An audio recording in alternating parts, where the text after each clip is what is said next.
नमस्कार विद्यार्थी बंधुगण मु डॉक्टर क्षीरचंद्र बेहरा आपण मानकु मोर यूट्यूब चैनल को स्वागत जनाऊँ।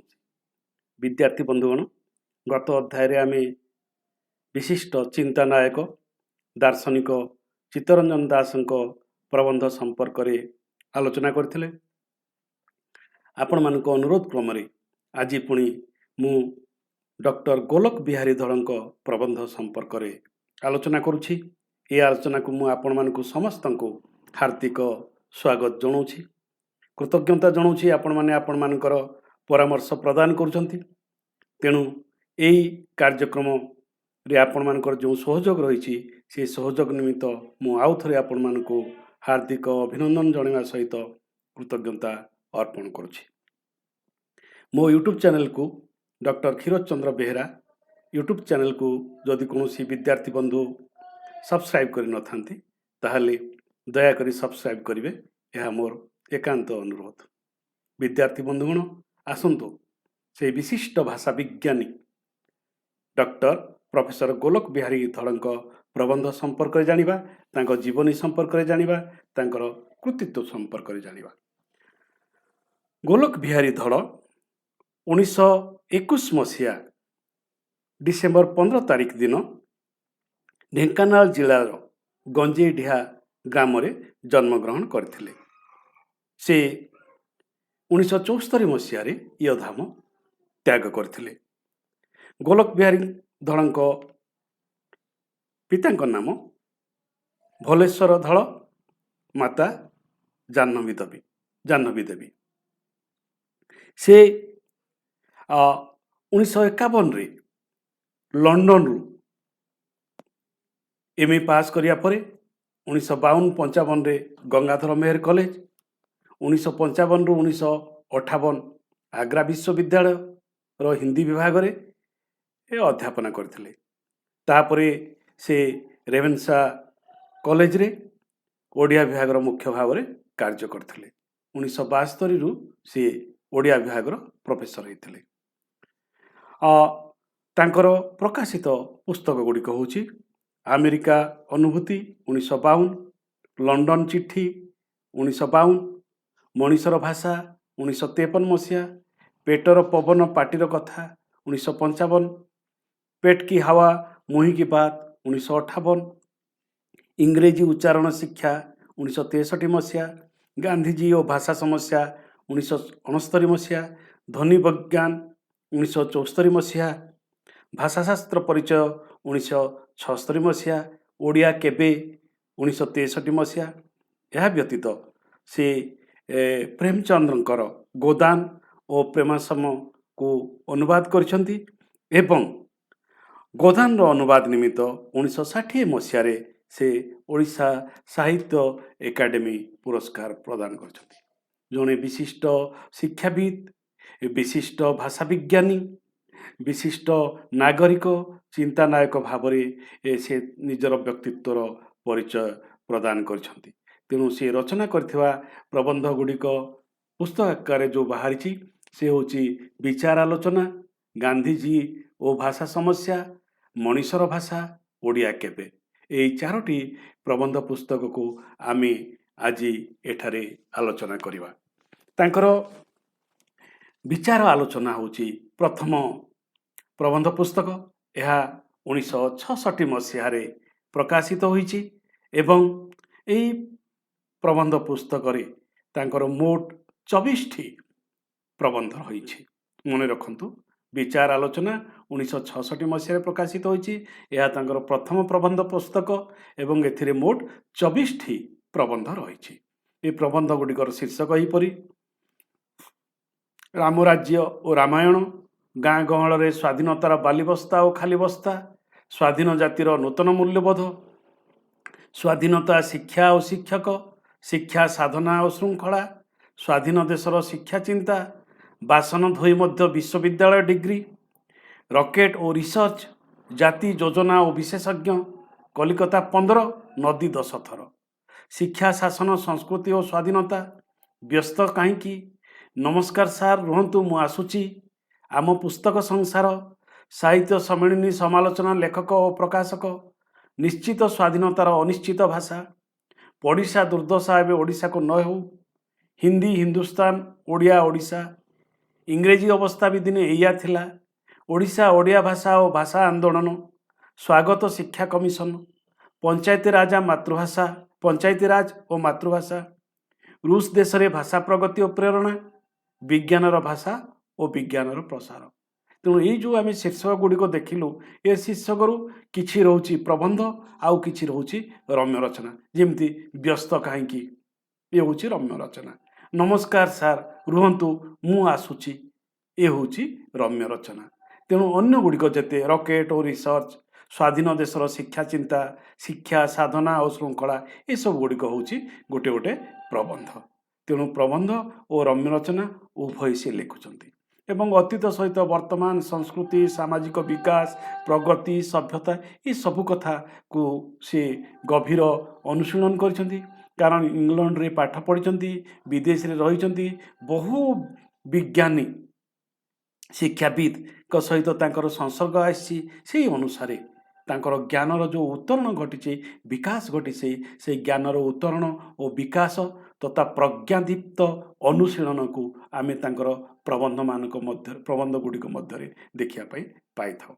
तेणु राम राज्य और रामायण प्रबंध देखु से कौन कहते आरंभटी एमती हूँ, उपास ओडिया निद गला परी 150 वर्ष है आम गाँ लोके घुमे पड़ी रही, से 150 वर्षर कथा कहते।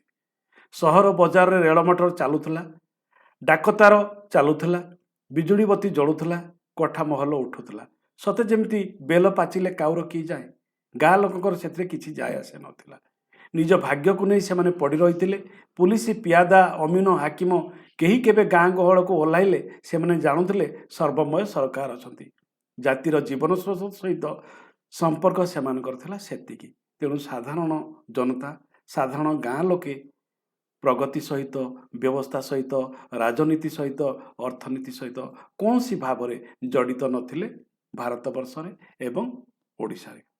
तेणु सी कहते गाँ लोके आगे बेसी कथा शुणा पाउनथिले किंबा तांको कहिबापई केही दरकार भी मने करुनथिले। एबे किंतु एका लहरी रे एते कथा आसुची जे शुणिबाकू तांको बेळ नाही।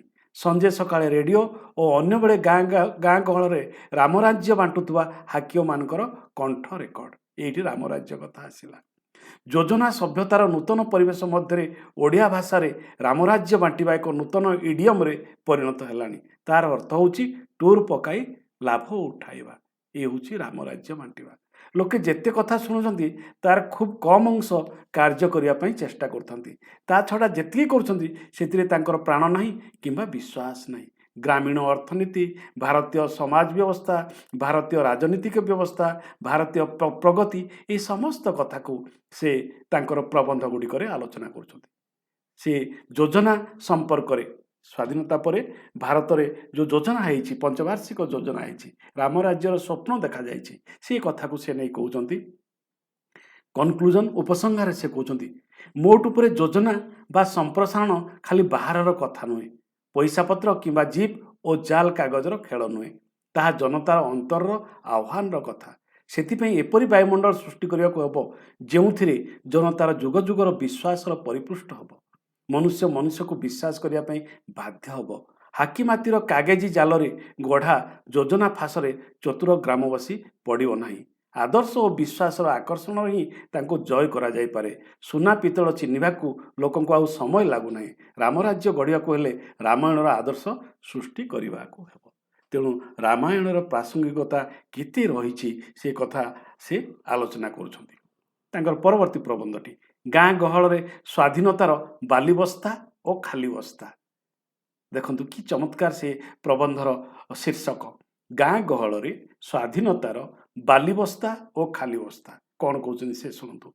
स्वाधीनता कथा उठिया मात्रे मन पड़ती महात्मा गांधी, मोतीलाल, गोखले, गोपबंधु और गोदावरीश। मो पाखरे आखिरे पड़ती east India company, Clive, Hastings, Minto, Curzon, Mountbatten. समस्ते गले, साम्राज्य भी गलानी। साहेब माने तांको घरे, आमे एबे आम घरे, पूर्ण स्वाधीन सार्वभौम्य क्षमतार अधिकारी। तेणु स्वाधीनता दिवस आसिले त्रिरंगा पताका उठे, बहु रंगर आलोक जले, भोजी भात सभा समिति रे सहर बजार सबु चंचल हो उठे। ମନୁଷ୍ୟ ଆଗକୁ ପଛକୁ ଚାହେଁ, ପଛରେ ଯେତିକି ନୈରାଶ୍ୟ ଆଗରେ ସେତିକି ସ୍ୱପ୍ନ। ଏ ଯୋଜନାମୟ ସଂସାରକୁ ଦେଖି ଲୋକେ କେତେ ସୁଖ କଳ୍ପନା କରେ। ଭାରତଟା ଗୋଟିଏ ସହରର ଦେଶ ନୁହେଁ, ଗାଁ ଗଣ୍ଡାର ଦେଶ। ଏଠି ସବୁଠୁ ବେଶୀ ମଣିଷ ରହନ୍ତି ଗାଁ ଗହଳରେ। ସେଇଥିପାଇଁ ଭାରତ ସରକାର ଏବେ କେବଳ ସହର ବଜାରରେ କ୍ଷମତାକୁ ନ ରଖି ଗାଁ ଗହଳରେ ଗାଁ ପଞ୍ଚାୟତଙ୍କ ହାତରେ କ୍ଷମତା ବାଣ୍ଟି ଦେଇଛନ୍ତି। ଲୋକେ ଅନୁଭବ କରନ୍ତୁ ସେମାନେ ସ୍ୱାଧୀନ ହୋଇଛନ୍ତି। ଏ ଦେଶର ପ୍ରକୃତ ଶାସନ ସେମାନଙ୍କ ହାତରେ ଅଛି। ତେଣୁ ଆଶା କରିବା କଥା, ଆଗେ କେବଳ ସହର ବଜାରରେ ସ୍ୱାଧୀନତା ପାଇଁ ପାଠୁଆ ଲୋକେ ଯେଉଁ ଉତ୍ସାହ ଦେଖାଇଥିଲେ, ଆଜି ଗାଁ ଗହଳରେ ପାଠୁଆ ଅପାଠୁଆ ସମସ୍ତଙ୍କଠାରେ ସେହି ଉତ୍ସାହ ଦେଖାଯିବା କଥା। କିନ୍ତୁ ତାହା ହେଉନି। ସ୍ୱାଧୀନତା ଦିବସ ପାଖାପାଖି ଥରେ ଗୋଟିଏ ଗାଁରେ ପହଞ୍ଚି ଗାଁ ଲୋକଙ୍କ ସ୍ୱାଧୀନତା ଗଳ୍ପ ଶୁଣିଲି। ସ୍ୱାଧୀନତା ପରେ ସେ ଗାଁ ବେଶ ଆଗରେ ଅଛି। ସେହି ଗାଁକୁ ଆଗେ ରାସ୍ତାଘାଟ ନଥିଲା, ଏବେ ସଡ଼କ, ପ୍ରାଇମେରୀ ସ୍କୁଲ ଜାଗାରେ ହାଇସ୍କୁଲ, ଡିବି ଲଣ୍ଠନ ଜାଗାରେ ବିଜୁଳି ବତି, ତା ଛଡ଼ା ମହିଳା ସମିତି, ଶିଶୁ ସେନା, କୁକୁଡ଼ା ଫାର୍ମ, ଗୋ ପ୍ରଜନନ କେନ୍ଦ୍ର, ଗ୍ରେନ୍ ଗୋଲା ସବୁ ଅଛି। ଅନ୍ୟ କେଉଁଠି ଲୋକେ ସ୍ୱାଧୀନତା ବୁଝନ୍ତୁ ନ ବୁଝନ୍ତୁ, ସେଠିକା ଲୋକେ ତ ବୁଝିବା କଥା। କିନ୍ତୁ ଆଶ୍ଚର୍ଯ୍ୟ ହେଲି, ସହର ବଜାରରେ ପାଠୁଆ ଲୋକେ କାଗଜପତ୍ର ପଢ଼ି ଯାହା ବୁଝୁଛନ୍ତି, ଗାଁ ଗହଳିରେ ଖାଲି ଆଖିରେ ଦେଖି ମଧ୍ୟ ସେମାନେ ଅଧିକା ବୁଝୁଛନ୍ତି। ତେଣୁ ଗ୍ରାମୀଣ ଜନତାଙ୍କ ଉପରେ ଗୋଲକ ବିହାରୀଙ୍କର କେତେ ବିଶ୍ୱାସ ରହିଛି ସେ କଥା ଆପଣ ଦେଖନ୍ତୁ। ଇଂରେଜ ଅମଳରେ ଆମକୁ ସବୁଠୁ ବେଶୀ ଡର ମାଡ଼ୁଥିଲା ପୋଲିସମାନଙ୍କୁ। ହାଟଘାଟରେ ଯେଉଁଠି ଚାହିଁଲେ ସେଠି ଜବରଦସ୍ତି କରୁଥିଲେ। କିନ୍ତୁ ସ୍ୱାଧୀନତା ପରେ ଆଉ ସେସବୁ ନାହିଁ। କିନ୍ତୁ ପୋଲିସମାନେ ଯେଉଁ କାମ ପାଇଁ ରହିଛନ୍ତି ସେ କାମ ବି ଆଉ ହେଉନାହିଁ। ଏଣିକି ପୋଲିସ ହାତରୁ ଅଧା ବାଟରୁ ଚୋର ପଳାଉଛନ୍ତି। ଏକ୍ସାଇଜ କଥା ଆହୁରି ବିଚିତ୍ର। ମଝିରେ ଶୁଣାଗଲା ଏଣିକି ଲୋକେ ଆଉ ମଦ ଖାଇବେନି, ମଦ ଉଠିଯିବ। କିନ୍ତୁ ୟା ଭିତରେ ଆଇନ କ'ଣ ବଦଳିଗଲା କେଜାଣି। ଆମ ଗାଁ ନଦୀରୁ ଉଠିଲା ବେଳକୁ ଆପଣ ନିଶ୍ଚୟ ଦେଖିଥିବେ କେତେ ବଡ଼ ମଦ ଖଟି ବସିଛି। ଦୁର୍ଗନ୍ଧରେ ସେ ରାସ୍ତାରେ ଚାଲି ହେଉନି। ସ୍ୱାଧୀନତା ଆନ୍ଦୋଳନ ବେଳେ ପ୍ରଜାଙ୍କ ମାଡ଼ ଭୟରେ ଲୋକେ ଖଟି ଭାଙ୍ଗି ଦେଇଥିଲେ। କିନ୍ତୁ ଏବେ ପଇସା ଯାହାର ମୁଲକ ତାର। ମଦ ଖଟିବାଲାଙ୍କୁ ଲୋକଙ୍କ ଡର। ଟ୍ରକ୍ ଟ୍ରାକ୍ଟର ଯେତେ ବେଶୀ ଚାଲୁଛି, ମଦ ବିକ୍ରି ସେତିକି ଅଧିକ ହେଉଛି। ଯେଉଁ ଗାଁ ମାନଙ୍କରେ ଲୋକେ ମଦ ଚିହ୍ନି ନଥିଲେ, ସେ ଗାଁ ମାନଙ୍କରେ ଏବେ ଘରେ ଘରେ ଠାକୁର ବାଡ଼ି। ଆଉ ସବୁ ତେଣିକି ଯାଉ ଦେଖନ୍ତୁ ଆମ ଗାଁ ମାଷ୍ଟର। ସେ କାଳରେ 6 ଟଙ୍କା ହେଲାଣି, ଏବେ 86 ଟଙ୍କା। ଯେ ବେଶୀ ଗୁଡ଼େ ହୋଇଗଲା ତାହା ନୁହେଁ, କିନ୍ତୁ କାମ କ'ଣ ହେଉଛି ବୁଝା ପଡ଼ୁନାହିଁ। ଘରେ ଟ୍ୟୁସନ୍ ନ କଲେ ପିଲାଙ୍କୁ ଆଉ ପାଠ ଆସୁନାହିଁ। ସ୍ଥାନେ ସ୍ଥାନେ ମାଷ୍ଟର ବି ଗାଁ ମାମଲତକାର। ଏସବୁ ଦେଖିଲେ ଆମେ ଆଗକୁ ଯାଉଛୁ କି ପଛକୁ ଯାଉଛୁ ବୁଝିପାରୁନାହିଁ। ତେଣୁ ସ୍ୱାଧୀନ ଭାରତର କଥା, ଯୋଜନା କଥା, ବାଲି ବସ୍ତା କଥା, ଖାଲି ବସ୍ତା କଥା ସେ କହୁଛନ୍ତି। ଆଉ ଗୋଟିଏ ପ୍ରବନ୍ଧ ଅଛି, ସ୍ୱାଧୀନ ଜାତିର ନୂତନ ମୂଲ୍ୟବୋଧ ବିଚାର ଆଲୋଚନାରେ। ତେଣୁ ବିଚାର ଆଲୋଚନାରେ ସେ ଦେଶ କଥା, ଦେଶର ପ୍ରଗତି କଥା, ସ୍ୱାଧୀନତା ପରବର୍ତ୍ତୀ ସମାଜର କଥା ଆଲୋଚନା କରୁଛନ୍ତି। ଜାଣିଥାନ୍ତୁ ବିଦ୍ୟାର୍ଥୀ ବନ୍ଧୁଗଣ, ସ୍ୱାଧୀନ ଜାତିର ନୂତନ ମୂଲ୍ୟବୋଧ। ଆମେ ଯେଉଁ ସ୍ୱାଧୀନତା ପାଇଲେ ସେହି ସ୍ୱାଧୀନ ଜାତିଟି ହେଲୁ, ତାହାର ନୂତନ ମୂଲ୍ୟବୋଧ କ'ଣ, ଏ କଥା ସିଏ ଏ ପ୍ରବନ୍ଧରେ ଆଲୋଚନା କରୁଛନ୍ତି। ମନୁଷ୍ୟର ସବୁଠାରୁ ବେଶୀ ପ୍ରିୟ ତାର ଅତୀତ, ତାର ଇତିହାସ। ସେଇଥିପାଇଁ ସେ ତାର ଅତୀତକୁ ଦିନକୁ ପ୍ରତିବର୍ଷ ନିତ୍ୟ ନୂତନ ରୂପରେ ଦେଖିବାକୁ ଚେଷ୍ଟା କରେ। ନିଜର ଜନ୍ମଦିନ ଯେମିତି ପାଳନ କରେ, ଜାତି ଓ ଦେଶର ଜନ୍ମଦିନ ସେମିତି ପାଳନ କରେ। ଏଥିରେ ତାର ଦୁଇଟି ଲାଭ ହୁଏ। ଅତୀତ କଥାକୁ ମନେ ପକାଇ ସେଥିରୁ ସଞ୍ଚୟ କରେ ଓ ଭବିଷ୍ୟତର ନିର୍ମାଣ ପାଇଁ ମାର୍ଗ ପ୍ରସ୍ତୁତ କରେ। ଆମ ଦେଶରେ ସେଥିପାଇଁ ଜାନୁଆରୀ 26, ସେଇଥିପାଇଁ ଅଗଷ୍ଟ 15 ପାଳନ କରାଯାଏ। ଅଗଷ୍ଟ 15ରେ ଆଜି ମନେ ପଡ଼େ ନୃଶଂସ ଜେନେରାଲ ଡାୟାର। ଜାଲିଆନାୱାଲା ବାଗରେ ଆଜି ଯେଉଁ ନଭଶ୍ଚମୀ ସ୍ମରଣ ସ୍ତମ୍ଭ ଠିଆ ହୋଇଛି, ଠିକ୍ ସେଇଠି ମଶା ମାଛି ପରି ମଣିଷକୁ ମାରିଥିଲା ଜେନେରାଲ ଡାୟାର। ପୁଣି କେତେ ବର୍ଷ ପରେ 1942ରେ ଭାରତୀୟ ଜନତା ଉପରେ ବ୍ରିଟିଶ ସରକାରଙ୍କ ଗୁଳି ଚାଲିଲା 538 ଥର। ମରିଥିଲେ 1028, ଆହତ ହେଲେ 3200। ତା ଛଡ଼ା ଜେଲ, ଜୋରିମାନା, ମାଡ଼, ଗାଳି, ଅତ୍ୟାଚାର ସୀମା ରହିଲା ନାହିଁ। ଏବେ ପୁଣି ମନେ ପଡ଼ନ୍ତି ପଣ୍ଡିତ ନେହେରୁ। ପଞ୍ଜାବର କେଉଁ ଅନାମଧେୟ ନାଭା ରାଜ୍ୟରେ ତାଙ୍କ ଉପରେ ହେଲା ଦାରୁଣ ଅତ୍ୟାଚାର। ନିରନ୍ଧ୍ର ନିଭୃତ କୋଠରୀ, ମଶା ମାଛି ମୂଷାମାନଙ୍କର ଉପଦ୍ରବ। କୋଟିପତି ମତିଲାଲଙ୍କ ପୁତ୍ର ଜବାହର, ହାରୋ ଏଟନର ରାଜକୁମାର ଜବାହର। କାହାଣୀ ପରି ଲାଗେ। ନାଭା ଜେଲରେ ଖାଲି ଭୁବନରେ ଶୟନ, ମୁହଁ ଉପରେ ମୂଷାମାନଙ୍କର ବେହରଣ। ଶୋଇବା ନହେଲା, ଉଠି ବସି ଭାରତର ଭବିଷ୍ୟତ କଥା ଭାବିଲେ ଅମୃତ ପୁତ୍ର ଜବାହର। ବହୁବାର ଜେଲ ଜରିମାନାର ସମ୍ମୁଖୀନ ହୋଇ ଆଧୁନିକ ଭାରତର ଭାଗ୍ୟ ନିର୍ମାତା ବ୍ରିଟିଶ ଜଜ୍ମାନଙ୍କୁ ଯାହା ଶୁଣାଇଥିଲେ, ମନେ ପଡ଼ିଲେ ଅନ୍ତର ଆଜି ଗୌରବରେ ଭରିଯାଏ। ଥରେ କଚେରୀରେ ତାଙ୍କ ବିଚାର ଚାଲିଥିଲା ବେଳେ ଜଣେ ଜଜ୍କୁ ସେ ଶୁଣାଇଥିଲେ, ସ୍ୱାଧୀନତା ସଂଗ୍ରାମରେ ଭାରତର ସେବା କରିବାଠୁ ବଳି ସୌଭାଗ୍ୟ ଆଉ କିଛି ହୋଇପାରେ ନା। ନେହେରୁ କହିଥିଲେ, ତା ଛଡ଼ା ମହାତ୍ମା ଗାନ୍ଧୀଙ୍କ ପରି ନେତାଙ୍କ ନିର୍ଦ୍ଦେଶରେ କାମ କରିବା ଏକ ପରମ ସୌଭାଗ୍ୟ।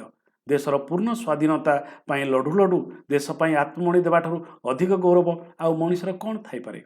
आज ये सब इतिहास जो मैंने महामुनि ठिया होई रक्त मांसर शरीर नहीं ये सब सह्य करते से माने एबे इतिहास कथावस्तु से माने चरम त्याग मूल ए देश को बही आनी स्वाधीनतार उज्ज्वल आलोक एवं आज दुर्नीति जो झंझा उठी सेटा को आम केवल टंका पैसार दुर्नीति भाव में देखुचु किंतु केवल से दुर्नीति बंद हो गले जे काम छेणीजीव ता नुहे आमर जेते सब अन्यान्य साधारण कर्तव्य तथा दायित्व रही ताकू पूरण करने आम सामूहिक भाव शिक्षा न कले दुर्नीति लोप पाई पारिबनी।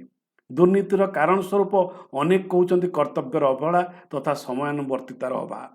ठीक समय आम काम न कले आम सहित संपृक्त लोक मानकर काम डेरी हो सेहीपरि भाव से सहित संपृक्त अन्य लोक मानकर डेरी हो फल जातीय स्वार्थ नाना भाव में अवहेलित हम सी पुराणा है जो मानी आ बेल ना से कथा अलग किंतु जो मान आगे विस्तृत जीवन पड़ रही से कौन समय को एत अवहेला कर स्वाधीनता को संपूर्ण करें। तेणु यहीपरि भाव में देशर प्रगति देशर विकास निमित्त सी चिंता करिसेंती लेखक गोलोक बिहारी दल। तांकर विचार आलोचना प्रबंध पुस्तकटी सामाजिक प्रबंध राजनीतिक अर्थनीतिक भारतर स्वाधीनता एवं भारतर भविष्यत संपर्क में अनुचिंता प्रकाश करिथाए। एबे आसंतु तांकर परवर्ती प्रबंध पुस्तक गांधीजी और भाषा समस्या को आलोचना करिबा। गांधीजी और भाषा समस्या पुस्तकटी 1969 मसीह प्रकाश पाई। प्रथमे मन रखु गांधीजी और भाषा समस्या पुस्तकटी 1969 मसीह प्रकाश पाई। एथिरे जो प्रबंध गुड़िक रही से प्रबंध गुड़िकर शीर्षक होउछि एथिरे मोट 11टी प्रबंध रही। मन रखु गांधीजी और भाषा समस्या पुस्तक 11टी प्रबंध रही। भाषा कौन एक समस्या ए समस्यार आरंभ क्योंटी प्रकृति ए समस्या कौन इंग्रेजीर अभिनंदन और विदाय इंग्रेजी गले हिंदी हिंदीर सपक्ष और विपक्ष हिंदी और केतक समस्या हिंदी और संस्कृत माँ और मातृभाषा अभाव और अग्रगति गांधीकर से दिनर स्वप्न और आजिर निष्पत्ति यहीपरि भाव में यही पुस्तक 11टी प्रबंध रही।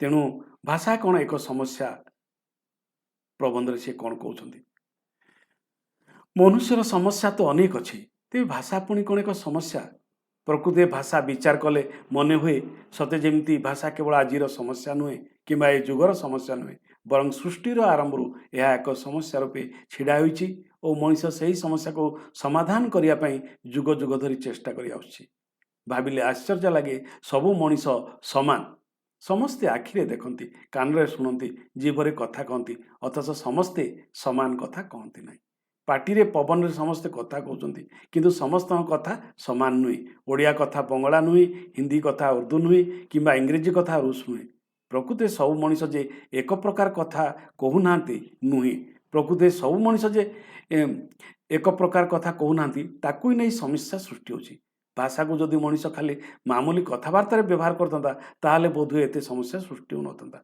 किंतु भाषा साहाय्य लोके पाठ पढ़ती देशर शासन चलाती पृथ्वीर दूरदेश सहित कारबार करती तेणु सबु देशर भाषा समान नथिले से समस्या उपजीव एथिरे आश्चर्य हबार कौन अच्छे।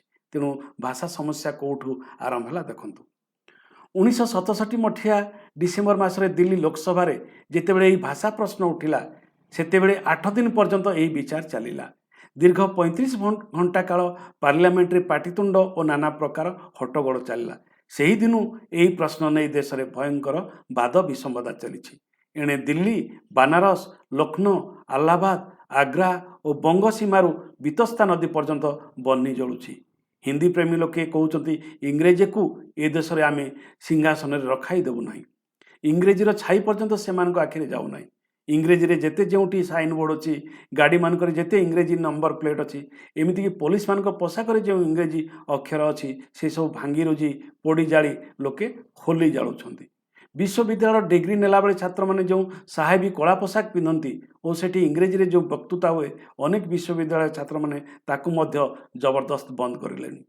एणे उत्तर में हिंदी लोक इंग्रेजी विरोध में जहाँ कहते तेणे दक्षिण में तेलुगु तमिल कहूबा अहिंदी दक्षिण लोके हिंदी विरोध में और इंग्रेजी सपक्ष सेहीपरि अनेक भंगारुजा और पोड़ाजला कम लगी साइन बोर्ड मोटर नंबर इत्यादि जो से हिंदी अर्थात देवनागरी अक्षर लेखाबार देखुं भांगी रजी फोपाड़ी दौरान रेलगाड़ी को अटकाई से जिते जहाँ जो हिंदी में लेखा होइछि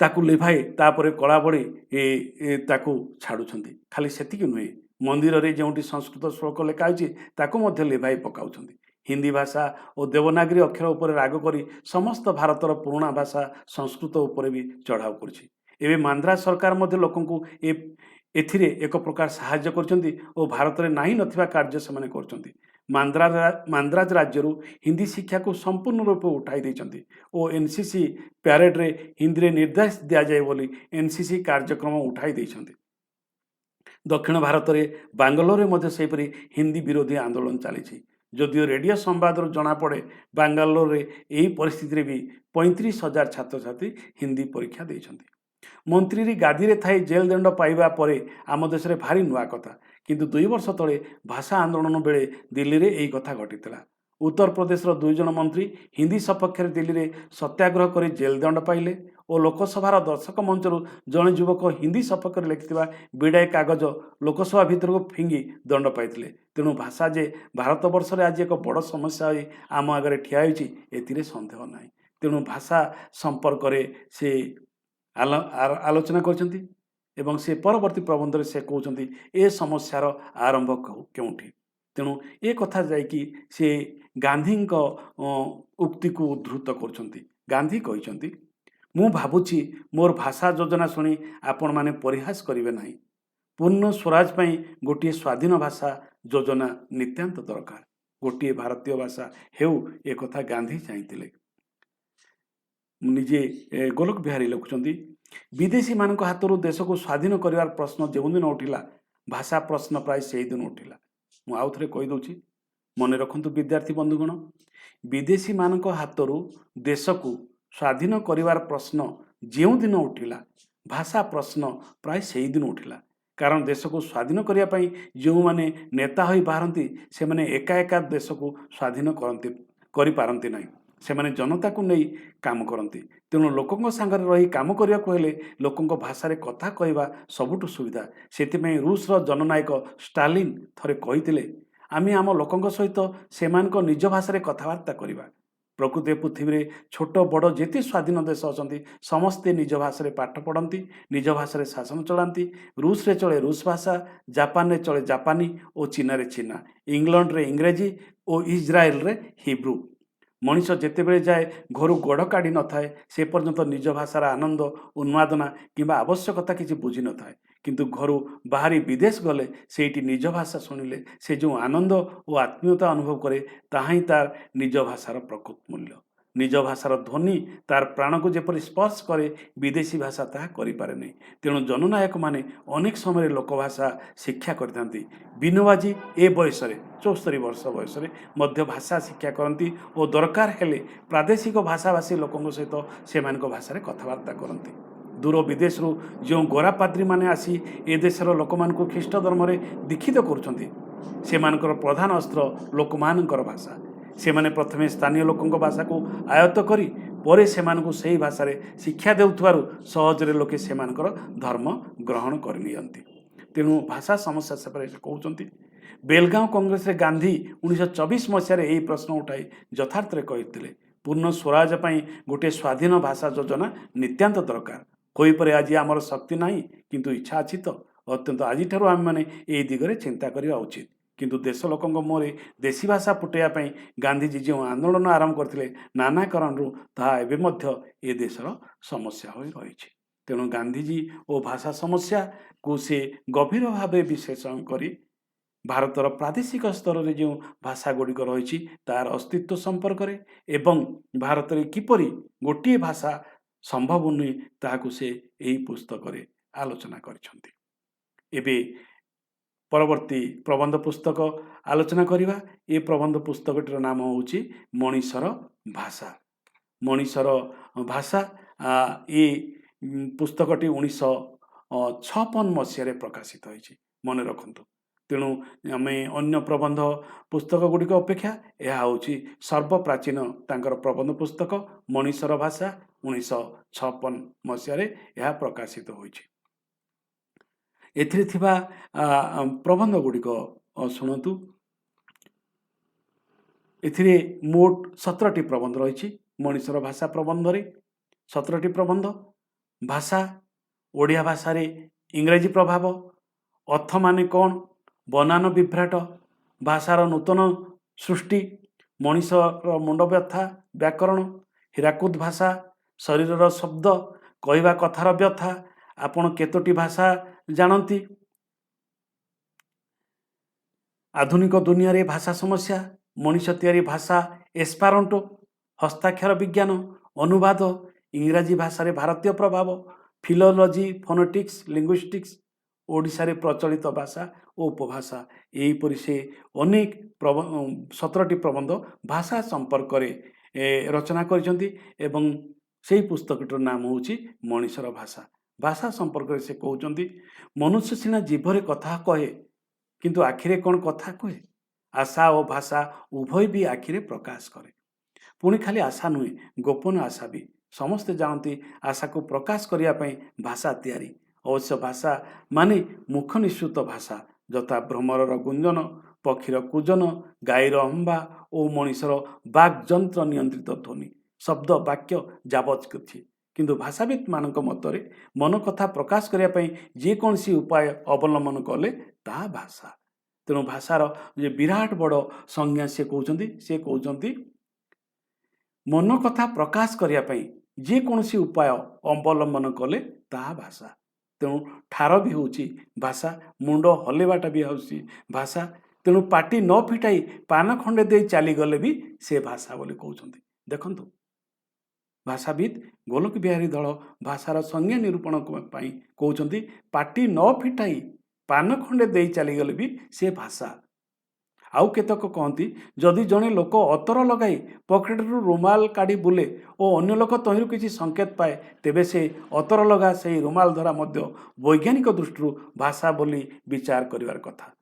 विज्ञान दृष्टि भाषा माने संकेत जहाँ मनुष्य को कौन सी कार्य करिया पई प्रेरणा दिए। सहरी जीवन में सांकेतिक भाषार प्रचलन खूब बेसी बड़ बड़ सहर मानकरे रास्ता जाऊँ जाऊँ हठात मंदार फूल पर लाल बत्ती जड़ी उठे पुणी मिनिटे 2 मिनिट पर कोमल नील आलोक झरी पड़े लाल आलुओ देखी गाड़ी अटकी जाए और नील आलुओ देखी गाड़ी पुणी छुटी जाए। लाल बत्तीर अर्थ सम्मुखरे विपत्ति अच्छी रही जा नील बत्तीर अर्थ विपत्तिर आशंका नहीं वर्तमान आगे जा। स्कूल घंटा बाजिले पिला स्कूल को दौड़ती कलरे बंशी बाजिले कुली मजुरिया रूढ़ हंती पिला चेहरी उठिले माँ दौड़ी जाती रास्तार लाल बत्ती स्कूल घंटा कलर बंशी ये सब को भाषा बोली स्वीकार करा जाए।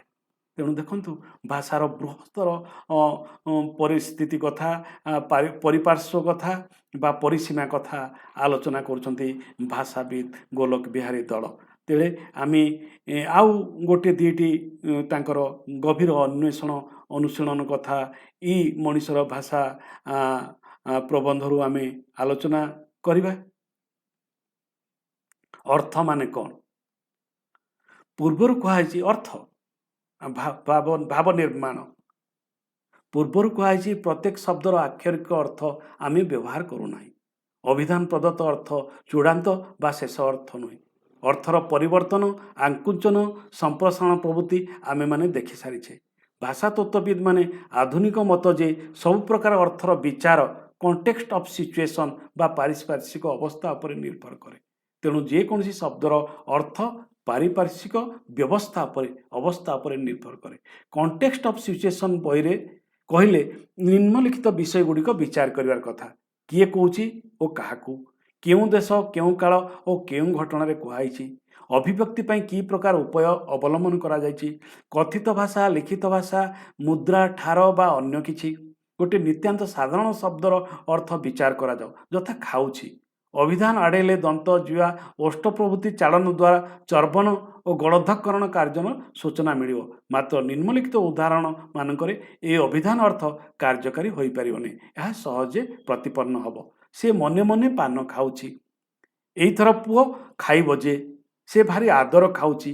ଏଗୁଡ଼ିକ ହେଉଛି କେମିତି ଯେ ଅର୍ଥ କେମିତି ବ୍ୟବହାର ଦ୍ୱାରା ପରିବର୍ତ୍ତନ ହୁଏ, ଶବ୍ଦର ଅର୍ଥ କିପରି ବ୍ୟବହାର ଉପରେ ନିର୍ଭର କରେ, ସେହି ସମ୍ପର୍କରେ ମଧ୍ୟ ଏଠାରେ ଆଲୋଚନା କରୁଛନ୍ତି ଏ ମଣିଷର ଭାଷା ପୁସ୍ତକରେ। ବନାନ ବିଭ୍ରାଟ ସମ୍ପର୍କରେ ମଧ୍ୟ ସେ ଦେଇଛନ୍ତି। ଜ୍ୟୋତ୍ସ୍ନା ଲେଖୁଛନ୍ତି, ତୋ ଶାଶୁ ଯେଉଁ ଶାଗ ପଠାଇଥିଲେ ସତରେ ଭାରି ସ୍ୱାଦ। ସବୁଗୁଡ଼ାକ ଦନ୍ତସ କରିଦେଉଛନ୍ତି।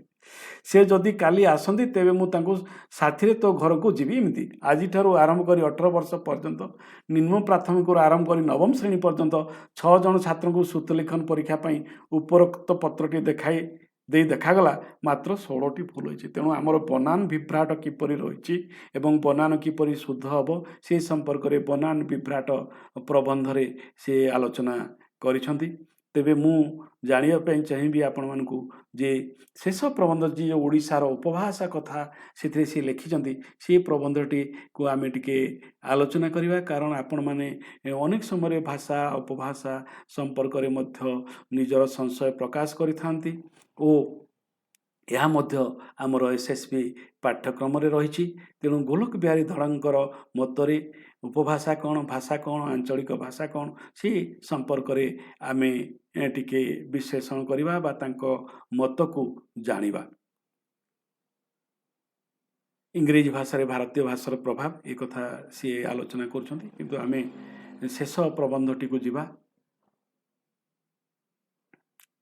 ଓଡ଼ିଶାର ଆଞ୍ଚଳିକ ଭାଷା ସମ୍ପର୍କରେ ସେ ଯେଉଁ ମତାମତ ଦେଇଛନ୍ତି ତାକୁ ଆମେ ଅନୁଧ୍ୟାନ କରିବା।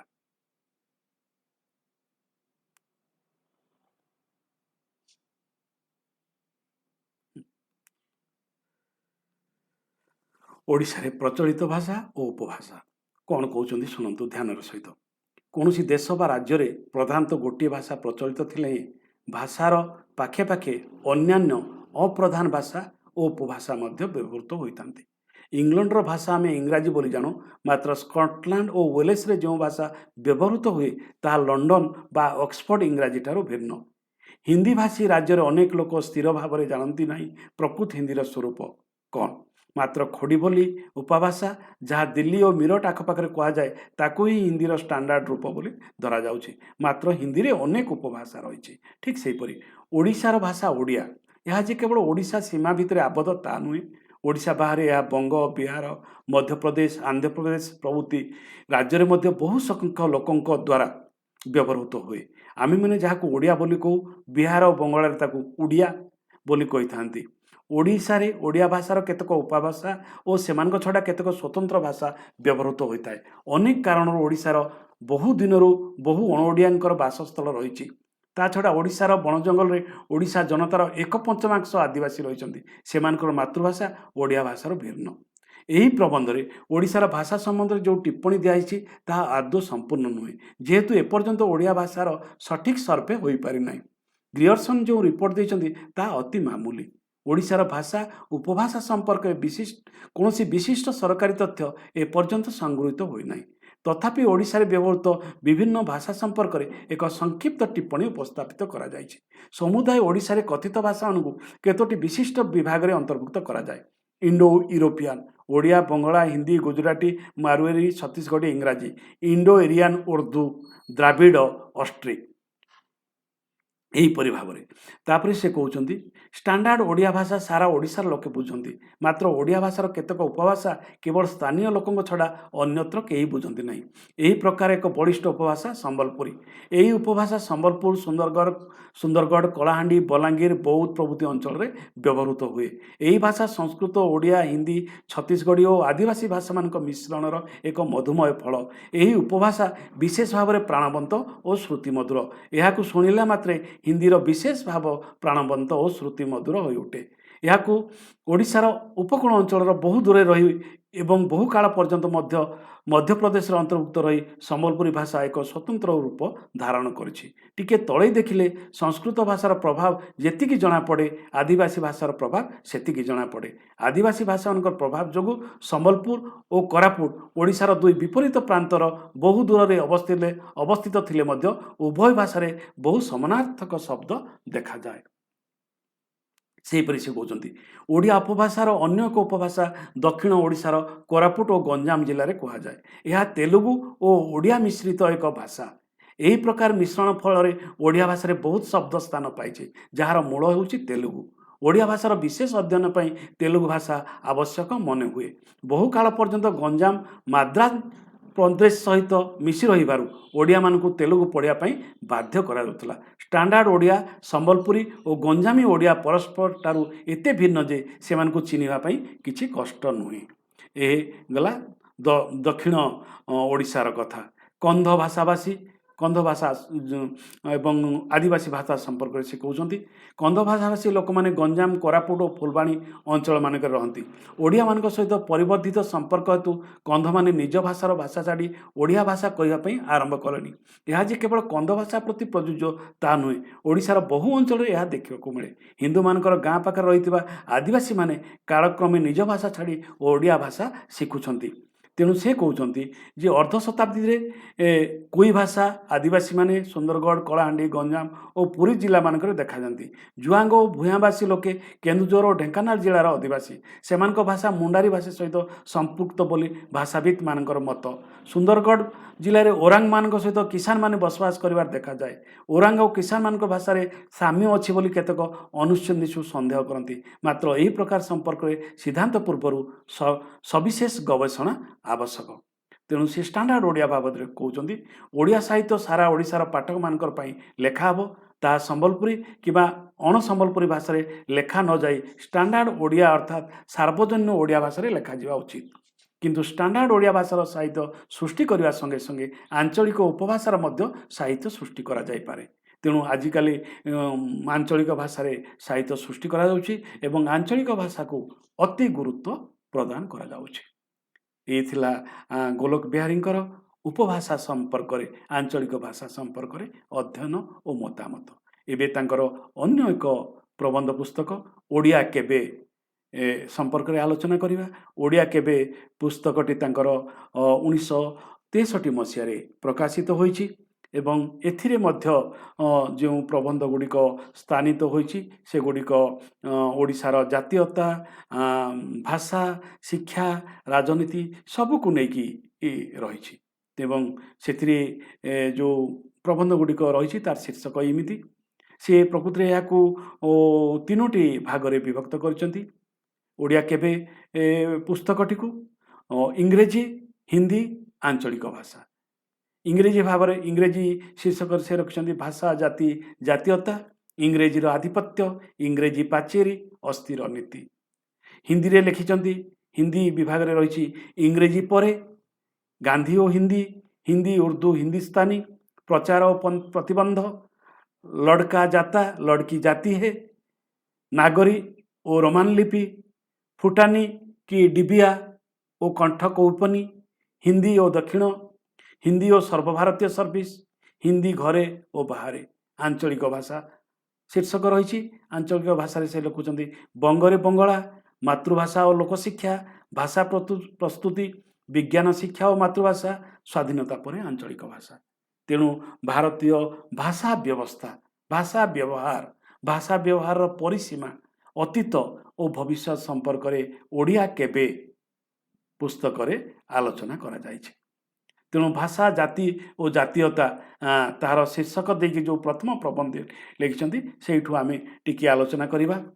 ପୁରା ସେ କହୁଛନ୍ତି ଭାଷା, ଜାତି, ଜାତୀୟତାରେ ଏହି ଗଲା ଇଲେକ୍ସନ ପରେ କେନ୍ଦ୍ର ମନ୍ତ୍ରିମଣ୍ଡଳ ଯେତେବେଳେ ଶପଥ ନେଲେ ସେତେବେଳେ ଭାରତର ପ୍ରଧାନମନ୍ତ୍ରୀ ଶ୍ରୀଯୁକ୍ତ ନେହେରୁ କେଉଁ ଭାଷାରେ ଶପଥପତ୍ର ପଢ଼ିଲେ ଆପଣଙ୍କର ମନେ ଅଛି? ବୋଧହୁଏ ନଥିବ। ଶପଥ ତ ପଢ଼ିଲେ କେଉଁ ଭାଷାରେ ପଢ଼ିଲେ ଅବା ମନେ ରଖିଯାଉଛି କି? ଏଟି ହେଉଛି ରମ୍ୟ ରଚନା ଶୈଳୀ। କିନ୍ତୁ ସେ ପଢ଼ିଲେ ହିନ୍ଦୀରେ। ତାଙ୍କ ସାଙ୍ଗକୁ ଆଉ କେତେ ଜଣ ବି ପଢ଼ିଲେ ସେଇ ହିନ୍ଦୀରେ। ବାକି ଯେଉଁମାନେ ରହିଲେ ସେମାନେ ପଢ଼ିଲେ ଇଂରାଜୀରେ। ଏକଥା ଦେଖି କେହି ହୁଏତ ଭାବିଥିବେ ଏଣିକି ସରକାରଙ୍କ କାମ ଚାଲିବ ଉଭୟ ହିନ୍ଦୀ ଆଉ ଇଂରାଜୀରେ। ହିନ୍ଦୀ ଲୋକଙ୍କ ପାଇଁ ରହିବ ହିନ୍ଦୀ ଓ ଅହିନ୍ଦୀ ଲୋକଙ୍କ ପାଇଁ ରହିବ ଇଂରାଜୀ। ପ୍ରକୃତିରେ ବି ସେଇଆ ହେଲା। ଏହି 1963 ଅପ୍ରିଲ ମେରେ ଲୋକସଭାରେ ଯେଉଁ ଭାଷା ବିଲ୍ ପାସ୍ ହେଲା ସେଥିରେ ପରିଷ୍କାର ଦେଖାଗଲା ଯେ 1965 ପରେ ହିନ୍ଦୀ ସାଙ୍ଗରେ ଇଂରାଜୀ ବି ଚାଲୁ ରହିବ। ସବୁଦିନ ପାଇଁ ନ ରହିପାରେ କିନ୍ତୁ କେତେ ବର୍ଷ ପାଇଁ ନିଶ୍ଚୟ ରହିବ। କହିବା ବାହୁଲ୍ୟ एपर्यंत मध्य हिंदी और इंग्राजी देत भाषा भारत शासन चली तेणु भाषा और जातीयता को लेकर से ये प्रबंधटी कहते से कहते शुणु भारतीय माने भारत को शासन करें बोली केते जनकर आशा थिला। भारतीय भाषा रे शिक्षा और शासन चली पारिबो बोली केते जन शिक्षित भारतीय आज पूरापूरी विश्वास करती किंतु मन हुए देशर स्वाधीनता पई जहाँ करा जायतिला भाषार स्वाधीनता पई सेया करा गले लक्ष्य हासिल होई पारिबो। तेणु देखंतु भाषार स्वाधीनता कथा से कहउछंती आग क्विट इंडिया तापरे कॉमनवेल्थ आग भारत छाड़ तापरे राज्य गोष्ठी आग इंग्रेजी भाषार राजत्व हटाओ तापरे इंग्रेजी पढ़ ए कथा होची तांकर गोलोक बिहारींकर मत। भाषा मनुष्यर प्राण मनुष्यर मनुष्यता भाषा जो मनुष्य पशु न होई देवता।